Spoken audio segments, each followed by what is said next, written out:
Assalamualaikum warahmatullahi wabarakatuh. Perkenalkan, nama saya Irfan Nugroho dari kelas Y21B1. Video kali ini untuk menunjukkan presentasi terkait pertemuan 13 dengan judul konsep pengujian sistem informasi untuk memenuhi tugas dari mata kuliah analisa perancangan sistem informasi.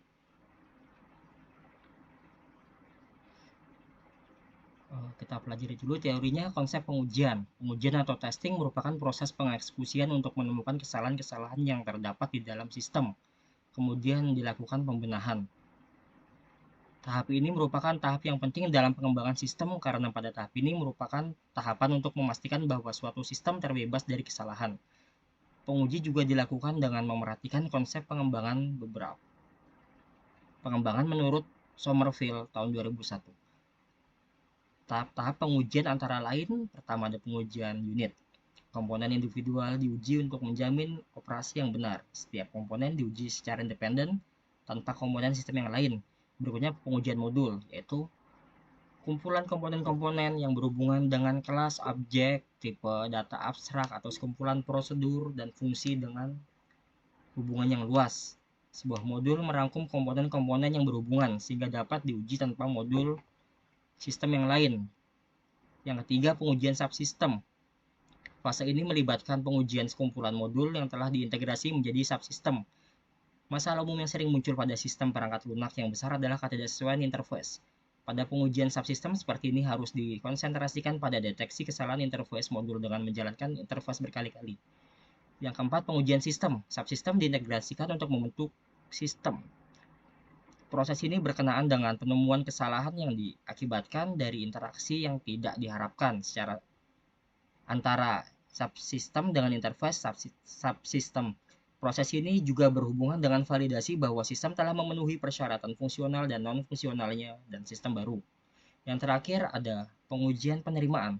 Ini merupakan tahap akhir proses pengujian sebelum sistem diterima untuk penggunaan operasional. Sistem diuji dengan data yang dipasok oleh pemakai sistem dan bukan data uji simulasi. Pengujian penerimaan bisa menunjukkan kesalahan dan mengharuskan definisi persyaratan sistem karena data real menjalankan sistem dengan cara yang berbeda dari data uji. Pengujian penerimaan juga dapat mengungkap masalah persyaratan di mana fasilitas sistem tidak memenuhi keperluan pemakai atau kinerja sistem tidak dapat diterima. Dari 5 tahapan tersebut mungkin masih sulit untuk diterima untuk saya juga ya, karena masih belajar. Berikut saya berikan contoh apa sih pengujian sistem itu. Di sini ada sebuah aplikasi yang telah saya buat sebelumnya.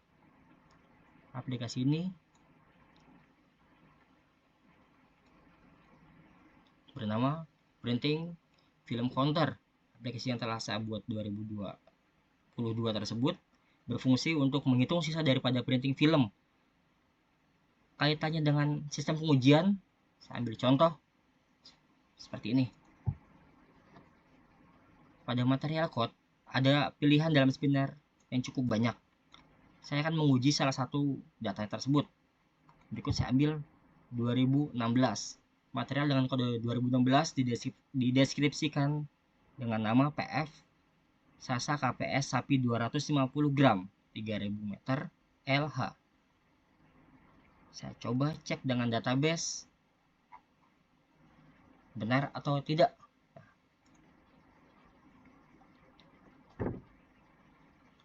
Data yang ditampilkan dengan kode 2016 ternyata sesuai dengan deskripsi yang ditampilkan pada aplikasi.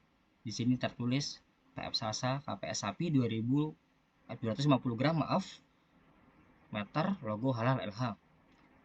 Untuk berikutnya saya akan coba dengan kode material yang lebih banyak 17890 dengan deskripsi PFTB 7090 Supernova logo halal. Sini menggunakan fitur search. Saya masukkan kodenya 17890. Nah, sini. Oke. Ternyata deskripsinya sesuai juga. Nah, berikutnya ada indikator untuk perhitungan dari sisa printing film tersebut. Saya random. Oke. Di sini aplikasinya berfungsi karena tidak ada bug, tidak ada force close, dan juga perhitungannya sebelumnya setelah saya cocokkan dengan data lapangan. Hasil perhitungan dengan sisa PF 125 mm ternyata 0,249 roll. Data tersebut telah sesuai dengan spek yang dibutuhkan.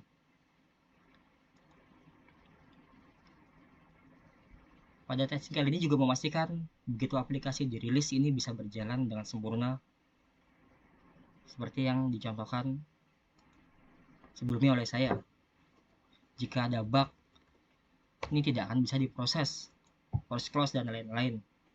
Walaupun aplikasi ini belum sempurna, sebagai contoh, ini ada fitur help, belum saya fungsikan saya fungsikan secara maksimal, belum saya berikan petunjuk atau guidance penggunaan aplikasi.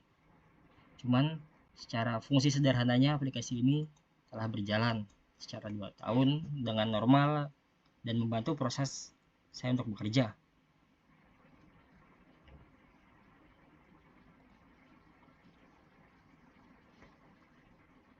Sekian video dari konsep pengujian yang dapat saya sampaikan, mulai dari unit testing, modul testing, subsystem testing, system testing, dan acceptance testing. Oh iya, untuk acceptance testing ini berkaitan dengan feedback. Jika ada data yang tidak sesuai atau tidak bisa diproses, saya harus menerima begitu ada komplain atau bug daripada user. Nah, disitulah gunanya tester sebelum merilis sebuah aplikasi agar bisa digunakan dengan maksimal. Wassalamualaikum warahmatullahi wabarakatuh.